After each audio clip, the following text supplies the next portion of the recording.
Welcome to the Top Keys. My name is Bharat Patel. Thank you for joining us today. I have a good friend with us, Jagruti Panwala.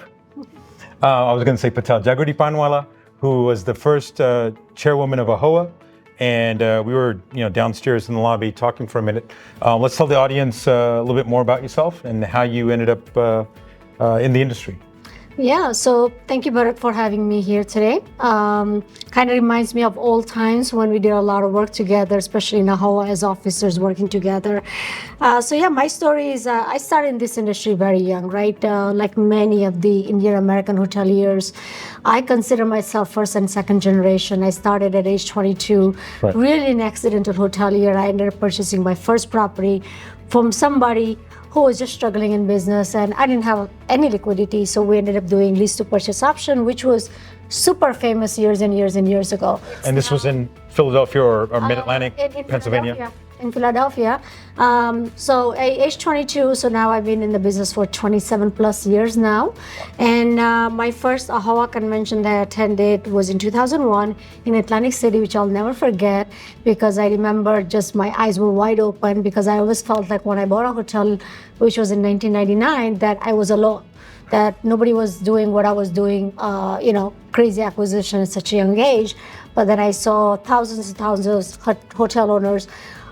So I felt relatable, and that's how I really got involved in AAHOA. I think Bill Clinton came to that one. Yeah, Bill. It was the keynote, right? Yeah, it was a keynote, and to see all our community together, supporting each other, collaborating, networking, I think really opened up my eyes, and that's what I started going to AAHOA events.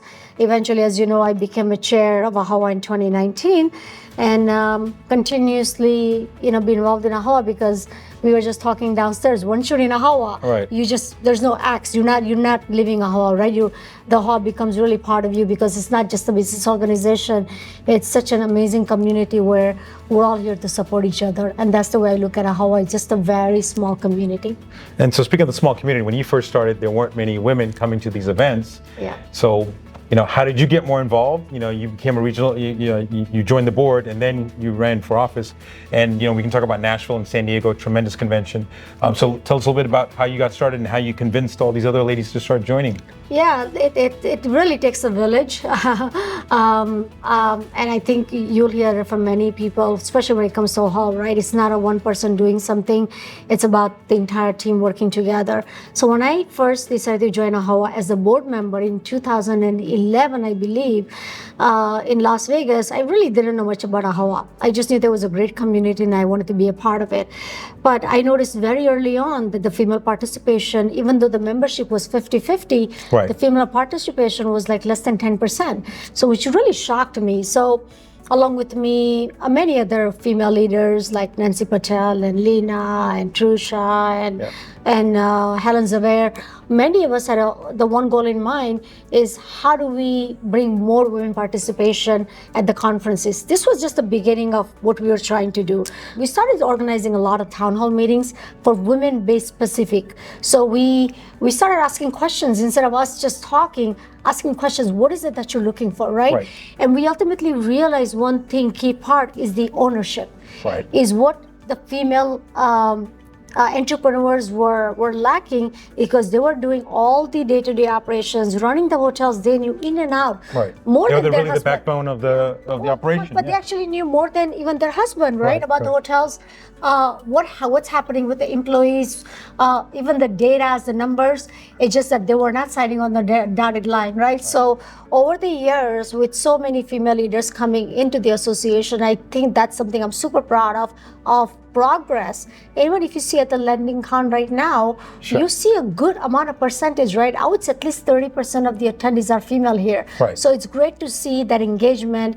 And like I said, it doesn't happen because one person takes a leadership role. Right. It really happens when you build consensus and you've got a team of leaders who are ultimately have one goal in mind. And they're welcoming more people. So you can compare, I think Philadelphia to Philadelphia was 12 years apart, maybe 10 years apart. I think so, yeah. Right.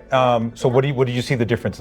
We just had a successful convention in Philadelphia. We were going to Anaheim. Southern California has always been, San Diego, LA. They're always tremendous, 7,000 plus. Yeah. You had a great convention. So what did you see the differences between when you first started I think Philadelphia is the first time I met you. Maybe it was that convention, and then this Philadelphia convention. The crowd and the topics, are the topics the same? What did you see in the difference? So that's what I would say, that our education platform has dramatically increased.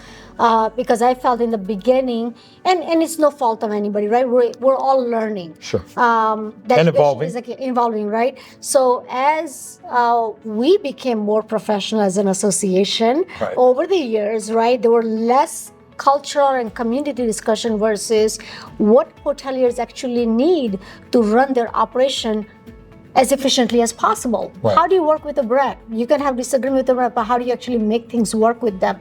How do you work with the lenders? How do you negotiate, right? Those are the key tools, and obviously AI is a huge part, technology is a huge part of our industry now. I think those are the things that I'm seeing in much more progressive way than we've done in past. And that's great. And that's always going to happen, right? We're going to evolve. There's going to be new AI, new technology, new products, more brands coming in. And as a business owners, it's so important to attend conference and not just learning from speakers, but also learning from each other, right? Like at AAHOA in Philadelphia or any convention you go, the biggest value the AAHOA provides is the access to each other. Where we are all in one place and there's 5,000 of us or 10,000 of us getting together and we're discussing what everybody's doing and we're all helping each other. And that is really the greatest assets of AAHOA. And I think as long as we keep up with that community involvement and collaboration, AAHOA really can, go as high as we want to go. In our audience, if you're talking to a mother or daughter, or even a father and son, what would you suggest to first generation, second generation, third generation hotel owners? Like you said, you're kind of stuck between first and second generation, and you started out and you've seen AAHOA evolve so much. And while AAHOA can't be everything to everyone, it kind of is now, right? And so, what would be your piece of advice? So I think as an AAHOA, first of all, we have to look internally ourselves. If we are actually claiming, which is a fact, that 60% of all the hotels in this country is owned by AAHOA members, then why do we not have that 60% of that participation? Why isn't our membership at 50,000 right now? Right? We have become more professionals. Hopefully that less politics that we've seen in AAHOA. And again, any organization, whether it's AAHOA or any other organization, you're always going to be internal politics. It shouldn't go across same way into the membership, right? When members are attending, they want to see a value, right? So I feel that we need to look more internally before we look at externally and say, hey, why do we not have out of 10,000, at least 2,000 or 3,000 female attendees? Why do we not have a lot of young entrepreneurs or young professionals attending? The next generation. Next generation.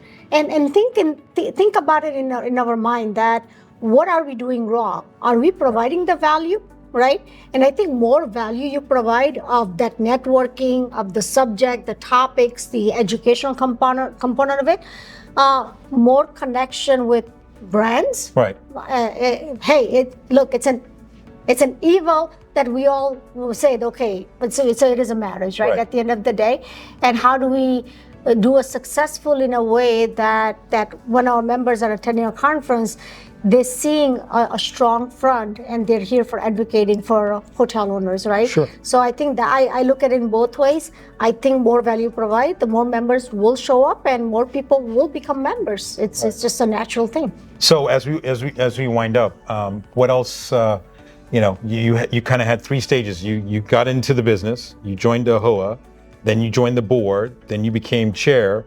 And then there's the post-chairmanship, right? Kind of like the post-presidency. So, which has been the most rewarding and sort of why, I think the entire journey has been rewarding because I'll be honest with you, like I said, when I got into this industry, I had no connections, no relationship. I really didn't even know one person who was a hotelier. To now knowing pretty much every single member in the country. Like I can literally travel anywhere, and if somebody owns a hotel, they know who Jagruti is. That's super powerful, right? So I take entire journey to my heart. But during when I was a chair, obviously the biggest obstacle that we all face as an industry was a COVID. And that was probably one of the most challenging time. also rewarding in a way that we were able to do this together as an industry and still came out ahead, right? When all the hotels were shut down, when the counties were shutting down your properties, and you were like, okay, what do you do? How do you pay mortgages? When AAHOA came in with all the resources, it wasn't just us. We had other associations, state, local associations. We had brands, everybody working together to make sure their owners were going to be okay. Sure. As much as it was a challenge, it was very much rewarding because we felt that we kind of kept the industry together. Right. And we were the sounding board for our members, which was the most important value you can provide at that time, because when they were asking me questions, saying, Jagruti, what do I do? Right. I didn't have any answers, but I had to get answers. Then very quickly, right? All our meetings were on Zoom meetings. Our conference was on Zoom to keep everybody engaged. Right. So I think as an industry, we're resilient, which I think everybody knows that. But I feel like in the leadership position, it doesn't matter whether it's COVID or even what current situation with really economic difficulties that a lot of our owners are experiencing. Right. Having that leadership where you have that listening ear and understand what owners' true heart burns in on day to day. Sure.